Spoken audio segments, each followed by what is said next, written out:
What is up, everyone? Welcome back to my channel. If you're new here, my name is Emily and I'm a first grade teacher.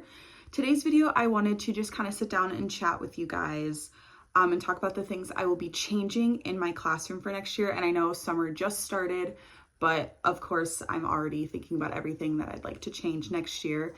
The first big thing, and I feel like I've talked about this a lot, I'm changing up my theme. I went for the muted, not even muted. I was going for the whole boho rainbow because that was trending when I was graduating and stuff, but I'm definitely changing that up and doing more greens and blues, and you'll see that all throughout classroom setup. But I'm really excited. In my classroom library, I'm transforming into this cozy forest nook for reading, and I'm really excited about it.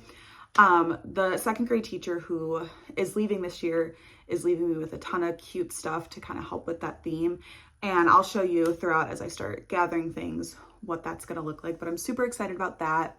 And I'm just excited to change up the layout of the classroom and how all of that is going to look. The desks are gonna pretty much probably stay the same. I'm gonna have a pretty full class next year, so they're probably gonna stay in groups and do the group bins like I have been doing. But overall, the layout of the classroom might change a little bit. I'm getting rid of my desk, incorporating a standing desk and all of that. So I'm really excited. So I hope you stay tuned for classroom setup so you can see all of those changes coming. The next thing that I am changing in the classroom is kind of my sign-in attendance thing for the students. Last year I did magnets and they were kind of on this filing cabinet and the kids would move their magnet if they were in the bathroom or the office. But that eventually just got to be not a very good system. I liked it for the morning, but then kids would forget to move their magnets. The numbers constantly were rubbing off and I was changing them, or they'd forget to move their magnet to back, and it was just really confusing. So what I'm doing this year, and I will kind of insert a little picture, is when students come in the morning, they're gonna write their name. So it also helps them practice with print, because that's one of the things we really start to work on in first grade. So they'll write their name. I will have a typed sheet and a spot for them to sign in. Just with an extra marker, we can erase it at the end of the day. And then I'm going to do puck lights, the little press puck lights for bathroom. I'll do one for the boys and one for the girls. I really want to try to limit it to one or two boys and girls in the bathroom, just because if you let so many kids go at one time, then it becomes playtime in the bathroom. And in kindergarten, at our school, they have a bathroom still in their classroom. And so this is the first time they're really going independently to the bathroom. And this last year, there was just a lot of play and a lot of kiddos just moving their magnets when their friends would go. So I'm gonna try that. So they'll puck light, grab the pass and head out, and then they have to turn it off when they come back in. They still have to ask to go to the bathroom, which is one of the things they lacked on towards the end of the year. They would just walk out of the room, which we talked a lot about the safety of that and why you shouldn't do that, so I know where they are. But I'm gonna try that and see if that kind of helps. And kind of going along with that, I did have a lot of kids just interrupting during read aloud time. I couldn't even get through a page. Kids were asking to go to the water fountain, to the bathroom, etc. So my goal for that is to incorporate some hand signals. I need a tissue, I need a drink of water, and I need to go to the bathroom. They're just simple 1, 2, 3. I can give them a thumbs up without stopping instruction or stopping the read aloud. I try to have them wait until instruction's over and it's independent work time, but I do also recognize that they are little kids, so they can't really hold their bladder that well yet. So I think the hand signals, the 1, 2, 3, will definitely help limit those kinds of interruptions. And of course, if it's an emergency, I want them to interrupt. If they're sick, if they're bleeding, or if someone else is sick or bleeding, please interrupt so we can handle that situation. I'm gonna change up my system of communication with the parents. Last year, of course, I'm gonna still be emailing and using my school email, but for reminders, newsletters, just class announcements, I want to have it all in one place. And last year it was all in so many different places, and that can become very overwhelming and difficult for parents and for myself to manage all that. So I'm going to strictly be using Class Dojo. I kind of incorporated that towards the middle of the school year, and I was posting our class pictures on there. And I think I'm going to be strictly using that for still class photos, newsletters, parent communication, and reminders and all of that. And it's just a one-stop shop for parents, and it would be a lot easier on myself. It's also an app, which is great because a lot of parents and myself, we always have our phones on us, and my aide can also have access to it as well. And she can post photos or comment and anything.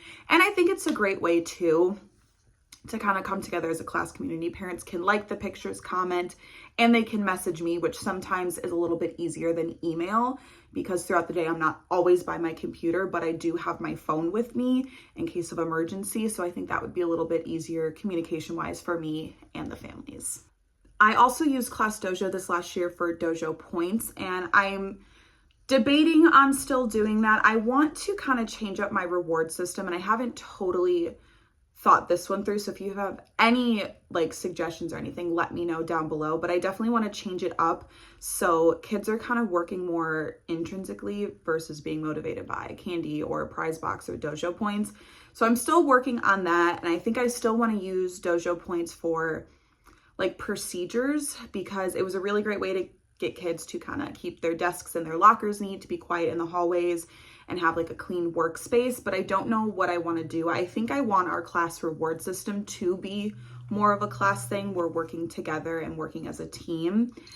And I'm not quite sure how I want to do that yet. I would like all of my kids to be working together and like learning how to be responsible and holding their classmates responsible in a, you know, polite teamwork way, not like in a bossy, mean kind of way. And I think I'm going to get one of those class reward jars. I know Hobby Lobby has them right now, and I definitely want to go there and check them out.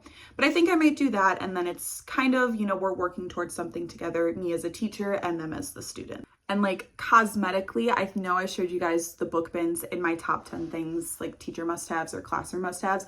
And that kind of system is definitely staying, where kids have to have 4 books that they read during silent reading time. But the book bins just take up so much space, and the ones that I got broke so fast. So I might invest in some nicer heavy duty ones, but I also saw these on Amazon, which I will link down below, and it's a bag. And I was thinking of somehow putting a command hook on the side of their desk. They hang the bag on that, and that way it's always right there, because if you finish early, you can just grab a book out of there rather than getting up and getting distracted. And that way it's easy access right next to them, and it's kind of a little bit neater. Because the book bins, they were always falling off the shelves. Kids didn't really put them back. Books kept getting mixed up. So I want to try this. Again, I will link the bags I'm looking at down below. I haven't purchased them yet. Hopefully soon, and then I can kind of assess the quality of them. But I think this might be a better alternative. And again, they can keep it at their desk rather than on a shelf in the back of the room where they have to walk past their friends' desks, and now they're talking, they're distracted. And I think it would be a lot easier for early finishers too, since you don't have to get up. You can just turn your work in and grab your book from right by your desk. These two are kind of going to go hand in hand. I want to incorporate morning centers and morning bins into our morning routine and kind of have them keep working on skills. So I did purchase them from my nerdy teacher. I will link her website down below. Again, I am purchasing so much stuff from her website, so many good resources, but definitely incorporating that. I want to start centers off right at the beginning of the day, kind of a soft start. Morning work, it just seemed it was good, and I liked that the kids came in and did something, but the paper just seemed kind of wasteful because then they would just take it home and then parents have to throw it away. So this, I can rotate the centers for every month, holiday, skill that we're working on, and they can work on that. And during center time, you know, some kids will be at that center. I can focus more in on small groups, which is another thing I want to really focus on. I feel like I didn't do a very good job of that this first year, and I kind of really focus more on my lower level students rather than my on level and like high level students, and so they kind of got left behind. And I think by incorporating centers and rotations, that will definitely help make sure I get to all the students. So starting that off first thing in the morning after the pledge, I think will just flow a lot nicer, and I can focus on all of my students rather than one group of students. For my small group time this year, I just had my groups on iReady, but we're not doing the personalized learning for this next school year, which I'm kind of glad about because I think I can, you know, take what we're still doing the assessment, so I can take the data from their assessment and make small groups rather than, you know, sticking them on a Chromebook. But I do think Chromebook time is still so important because as they get older and go into older grades, they have to know how to use a computer. So I think I would like to incorporate that like a technology station or center during our morning rotations. And with that being said as well, our schedule is going to change for this next school year. I had all of my core subjects very split up throughout the day, and math was at the end of the day, which was the hardest thing to teach because my aide is only there until lunchtime. And then I had math, and I couldn't do it all by myself. I couldn't do small groups because kids need so much assistance. So I will be moving math time to the beginning of the day and having our 2 core subjects, language arts time and math, at the beginning of the day. So I have an aide there. I can pull students and we can do a little bit more with our math subjects. Now, this last year, my kids thrived in math, but because of that, there needed to be a lot of supplement, and I couldn't do that as one person. And with so many like school things and assemblies and all that being at the end of the day, math often got skipped. So I think by moving it to the beginning of the day, that will kind of take care of that problem, and I can be more hands-on and pull more kids and have my aide kind of assist the kids who can work a little bit more independently. The final thing I am changing for this next school year is my calm down corner. Now, if you remember from my classroom tour, just classroom videos, my calm down corner was this big circular comfy chair with a little stool next to it. And kids didn't really use it as a calm down corner that often. I think I had maybe 1 or 2 kids that truly utilize it as a calm down corner.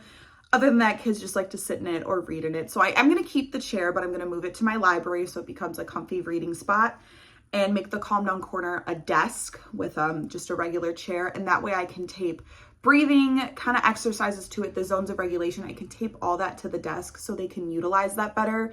Before it was on the wall, and then I can store all the fidget toys and stuff inside the desk, and it becomes a little bit neater, and they're not as obligated or like wanting to just stay there to just be comfy or just not sit at their desk.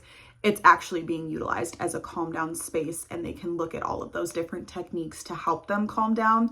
So I'm really excited about that and excited to change it, but I do still love that chair. So I'm going to try to find a way to work it into the classroom library so that way they have a comfy spot to read, because I do think that's important too, to have flexible seating or fun spots to sit around the room. My kids are never obligated to sit at their desks. If they want to grab a clipboard and sit on the floor, they're always welcome to do that. I cannot personally sit still. I have to be moving, so I don't expect them to do that either. And that's one of the things that will stay this year is flexible seating. I do want to look a little bit more into different flexible seating options, maybe some like pillows that they can bring, get a few lap desks, but that'll all come when we go classroom shopping, which I am super excited to take you with for. So that is everything that I will be changing for next school year. Of course, you will see all of this throughout next school year in classroom setup, future classroom hauls. So definitely stick around to kind of see those videos. Any other video suggestions you want to see this summer, definitely let me know. I'm kind of just probably vlogging a little bit this summer. I am going to take you through what I'm doing for tutoring, which starts on Monday, but it'll be a little later by the time you see this video. My cat's knocking something down. I hope you guys enjoyed this video, and I hope you subscribe for more.